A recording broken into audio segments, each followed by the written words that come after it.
오늘 저희들에게 주시는 하나님 말씀 베드로후서 2장 1절로 9절까지 말씀입니다. 말씀을 함께 봉독합니다. 그러나 백성 가운데 또한 거짓 선지자들이 일어났었나니 이와 같이 너희 중에도 거짓 선생들이 있으리라. 그들은 멸망하게 할 이단을 가만히 끌어들여 자기들을 사신 주를 부인하고 임박한 멸망을 스스로 취하는 자들이라. 여럿이 그들의 호색하는 것을 따르리니 이로 말미암아 진리의 도가 비방을 받을 것이요 그들이 탐심으로써 지어낸 말을 가지고 너희로 이득을 삼으니 그들의 심판은 옛적부터 지체하지 아니하며 그들의 멸망은 잠들지 아니하느니라. 하나님이 범죄한 천사들을 용서하지 아니하시고 지옥에 던져 어두운 구덩이에 두어 심판 때까지 지키게 하셨으며 옛 세상을 용서하지 아니하시고 오직 의를 전파하는 노아와 그 7 식구를 보존하시고 경건하지 아니한 자들의 세상에 홍수를 내리셨으며 소돔과 고모라 성을 멸망하기로 정하여 재가 되게 하사 후세에 경건하지 아니할 자들에게 본을 삼으셨으며 무법한 자들의 음란한 행실로 말미암아 고통당하는 의로운 롯을 건지셨으니 이는 이 의인이 그들 중에 거하여 날마다 저 불법한 행실을 보고 들으므로 그 의로운 심령이 상함이라. 주께서 경건한 자는 시험에서 건지실 줄 아시고 불의한 자는 형벌 아래에 두어 심판날까지 지키시며. 아멘. 거짓이 난무할 때 의인으로 살아남아라 라는 제목으로 말씀 전합니다. 2019년에 개봉한 추리 스릴러 영화 중에 나이브스 아웃이라고 하는 영화가 있습니다. 이 영화는 85세의 한 작가의 갑작스러운 사망을 시작으로 그 스토리가 전개됩니다. 탐정은 범인을 잡기 위해 사망한 작가 주변의 인물들을 한 명 한 명 조사하게 되는데요.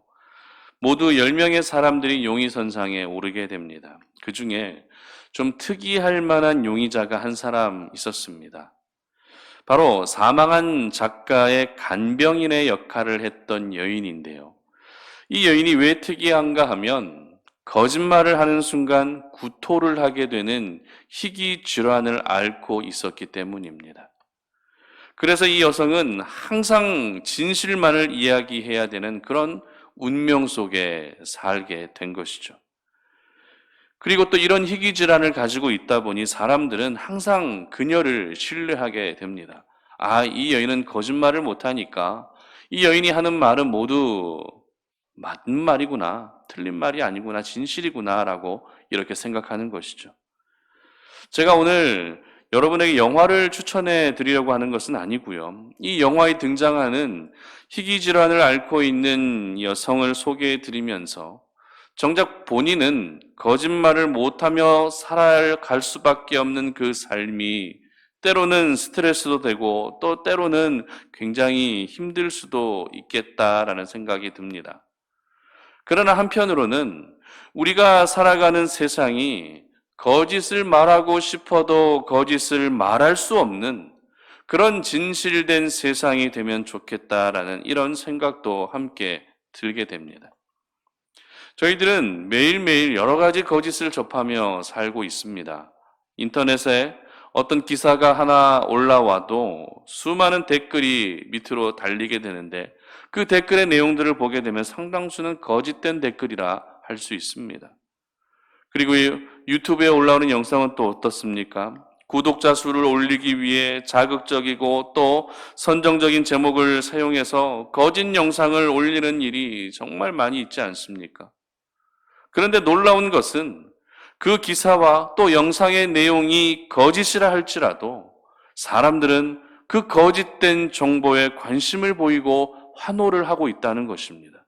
그야말로 거짓이 난무하는 시대를 저희들은 살고 있는 것이죠. 이런 것을 보게 되면 세상은 점점 진실보다 거짓에 더 많은 반응을 보이고 있지 않나라는 이런 안타까운 생각이 들게 됩니다. 교회도 마찬가지입니다. 건강한 교회를 무너뜨리기 위한 거짓 종교 또 이단의 공격은 날이 갈수록 심해지고 있지 않습니까? 한 예로 코로나19로 인해 신천지의 실체가 이제 모든 사람들에게 세상 속에 완전히 드러나게 되었습니다. 놀라운 것은 이제 그들의 실체가 드러났기 때문에 그들이 더 조심하고 그들이 더 모임을 하지 않는 것이 아니라 이제는 그들의 포교 방식이 아예 신분을 드러내놓고 포교하는 방식으로 바뀌었다는 것입니다. 이제 우리의 신분을, 우리의 실체를 다 알고 있는데 그 신분을 일부러 숨길 필요가 없다는 것이죠. 얼마 전에 교회로 한 편의 편지가 날라왔습니다.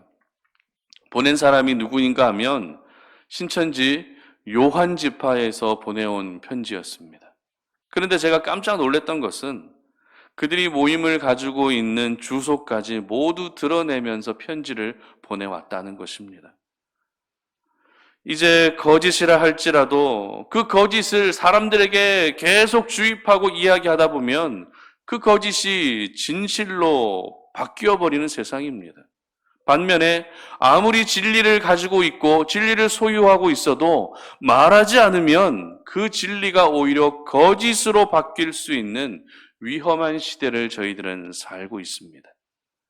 그런데 오늘날 저희들이 이 신천지나 또 이단 사이비 종교로부터 공격을 받고 있는 것처럼 초대교회도 거짓 선지자들과 또 거짓 교사들로부터 끊임없는 공격을 받아오고 있었습니다. 베드로는 이들의 실체에 대해서 어떻게 이야기하고 있습니까? 1절에서는 이렇게 이야기합니다. 그러나 백성 가운데 또한 거짓 선지자들이 일어났으니 이와 같이 너희 중에도 거짓 선생들이 있으리라. 그들은 멸망하게 할 이단을 가만히 끌어들여 자기들을 사신 주를 부인하고 임박한 멸망을 스스로 취하는 자들이라. 이처럼 초대교회는 여러 거짓 선지자와 또 거짓 교사들로 인해 몸살을 한참 앓고 있었습니다. 특별히 그들이 가르치고 있는 교리 중에 대표적인 교리가 어떤 교리였는가 하면 임박한 종말 사상에 대한 교리였습니다. 지금 네로 황제 때문에 종교적 핍박으로 인해, 기독교 핍박으로 인해 얼마나 많은 어려움과 또 그런 고통이 있었습니까? 그러다 보니 그리스도인들에게는 이 임박한 종말 사상에 대한 교리로 그들의 귀가 솔깃해질 수밖에 없었던 것이죠. 그러다 보니 한 명 한 명 거짓 선지자들의 가르침에 미혹되기 시작합니다. 그리고 믿음을 잃어버리고 멸망의 길로 가는 사람들이 점점 늘어만 가고 있었던 것입니다. 그렇다면 이런 상황에서 베드로가 강조하고 있었던 것은 무엇일까요? 거짓 교사들, 거짓 선지자들이 가르치고 있는 거짓 가르침으로 난무하고 있는 그 세상 가운데에서 베드로가 강조하고 있었던 것은 무엇이었습니까? 그것은 바로 거짓 선지자들의 멸망이었습니다. 4절에서는 범죄한 천사들을 하나님이 용서하지 않으셨다라고 기록합니다. 그리고 5절에서는 노아와 7 식구를 제외한 모든 경건하지 않은 자들을 홍수로 멸하셨다고 기록하고요. 그리고 6절에서는 소돔과 고모라를 멸하기로 정하시고 죄가 되게 하셨다라고 그렇게 기록합니다. 그리고 9절 보시면 불의한 자는 형벌 아래에 두어 심판날까지 지키시겠다고 이렇게 기록합니다. 성도들은 지금의 삶이 너무 힘들다 보니 거짓 선지자들이 전해주고 있는 종말 사상에 마음을 빼앗겨 믿음을 잃고 있었지만 베드로는 그들의 가르침이 모두 다 잘못된 가르침들이고 그런 거짓된 가르침을 전하는 거짓 선지자들의 최후는 결국 멸망밖에 없다는 것을 강력하게 권면하고 주장하고 있었던 것입니다.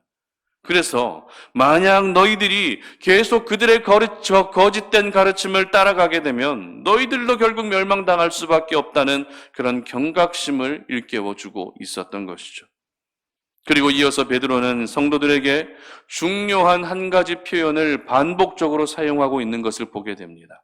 그것은 바로 의로움이라고 하는 표현입니다. 5절에서는 노아와 7 식구를 향해 어떻게 기록하죠? 의를 전파하는 이렇게 기록합니다. 그리고 7절에서는 소돔과 고모라 안에서도 살아남은 롯을 가리켜서 의로운 롯이라고 기록합니다. 그리고 8절은 이렇게 기록합니다. 이는 이 의인이 그들 중에 거하여 말마다 저 불법한 행실을 보고 들으므로 그 의로운 심령이 상함이라. 여기서 의인이란 누구죠? 롯을 가리킵니다. 롯은 소돔과 고모라 백성의 죄악을 보면서 날마다 분노할 정도로 롯의 그 의로운 심령이 상했다는 것을 기록하는 것입니다. 이처럼 베드로는 거짓 선지자와 또 거짓 교사들이 전하는 이 거짓이 난무하는 시대에 살고 있지만 하나님께서 거짓을 전하는 악한 자들은 모두 멸망시키실 것이니 그들의 가르침에 넘어가지 말고 오히려 의로운 자로 살아남아야 한다라고 오늘 말씀하고 있는 것입니다. 세상은 비록 거짓이 넘쳐나고 있지만 저희들은 그 세상 속에서도 의로운 자로 살아남아야만 끝내는 구원의 영광을 경험할 수 있게 되는 것입니다. 그렇다면 의로운 자라는 것은 구체적으로 어떤 모습을 의미하는 것일까요? 이 의라고 하는 단어는 하나님의 성품을 대표하는 그런 단어입니다. 그렇기 때문에 의로운 자는 오늘도 하나님의 형상을 잃어버리지 아니하고 하나님을 닮아가는 자, 예수 그리스도를 본받는 자로 살아가는 것이 바로 의로운 자인 줄 믿으시기를 바랍니다. 그러면 저희들은 어떻게 하면 이 거짓이 난무하는 세상 속에서도 의로운 자로 살아남을 수 있을까요? 어제 본문이긴 하지만 1장 20절과 21절을 보면 이렇게 기록합니다. 먼저 알 것은 성경의 모든 예언은 사사로이 풀 것이 아니니 예언은 언제든지 사람의 뜻으로 낸 것이 아니요 오직 성령의 감동하심을 받은 사람들이 하나님께 받아 말하는 것임이니라. 아멘. 바로 하나님의 말씀입니다. 하나님의 말씀을 통해서 저희들은 의로운 사람으로 살아남을 수 있는 것입니다. 베드로는 성도들에게 가장 확실한 예언이 있는데 그것은 바로 하나님의 말씀이라고 강조하고 있는 것이죠. 이것이 저희들에게 주는 교훈이 무엇이겠습니까? 종말의 때가 가까울수록 우리는 하나님의 말씀을 더 가까이 해야 한다는 것입니다. 내 삶이 고달프고 또 괴로울수록 어떻게 해요? 하나님의 말씀을 가까이 해야 한다는 것입니다. 그리고 거짓이 난무하는 세상 속에서도 주님을 본받는 사람으로 살아남기 위해서는 어떻게 해야 된다고요? 하나님의 말씀을 가까이 해야 한다는 것입니다. 그러므로 여러분 곁에 항상 하나님의 말씀이 있게 하시기를 바랍니다. 말씀을 통해 내 속사람이 변화되고 우리 주님을 조금씩 닮아가는 그런 성화의 과정을 날마다 경험할 수 있기를 바랍니다. 그리고 말씀으로 철저하게 여러분 자신을 무장하셔서 거짓 가르침에 반박하시고 또 거짓 가르침을 분별할 수 있기를 바랍니다. 그리고 결국에는 거짓이 난무하는 세상 속에서도 의로운 사람으로 살아남을 수 있기를 주님의 이름으로 축복합니다. 비록 저희들은 항상 거짓을 접하며 살 수밖에 없는 세상 속에 있지만 우리 안에 진리가 살아있고 내가 진리로 무장되어 있다면 거짓에 현혹되지 아니하고 의롭고 경건한 한 사람으로 살아남을 수 있는 것입니다. 우리 송탄 오륜의 모든 가족들이 바로 이와 같은 의인으로 살아남을 수 있기를 주님의 이름으로 축복합니다. 기도하겠습니다. 살아계신 하나님 감사합니다. 오늘 이 아침에 우리가 주의 말씀을 통해서 이 거짓이 난무하는 세상 가운데에서도 우리가 어떻게 살아야 할 것인지를 깨닫게 하시니 감사합니다. 거짓이 난무하는 세상 속에서도 우리는 하나님의 사람이라고 하는 그 정체성, 주 예수 그리스도의 십자가의 보혈로 말미암아 얻게 된 의인이라고 하는 그 정체성을 잃어버리지 아니하고 하나님이 기뻐하시는 의로운 사람으로 살아가게 하여 주시옵소서. 그러기 위해서 오늘 하루 더 말씀을 가까이 하게 하시고 말씀 속에 숨겨져 있는 하나님의 비밀을 발견하며 우리의 삶이 오늘도 주님을 닮아가기 위해 더 힘쓰고 노력하여 결국에는 하나님의 형상을 회복할 수 있는 의로운 자들이 되게 하여 주시옵소서. 감사드리며 예수님의 이름으로 기도드립니다. 아멘.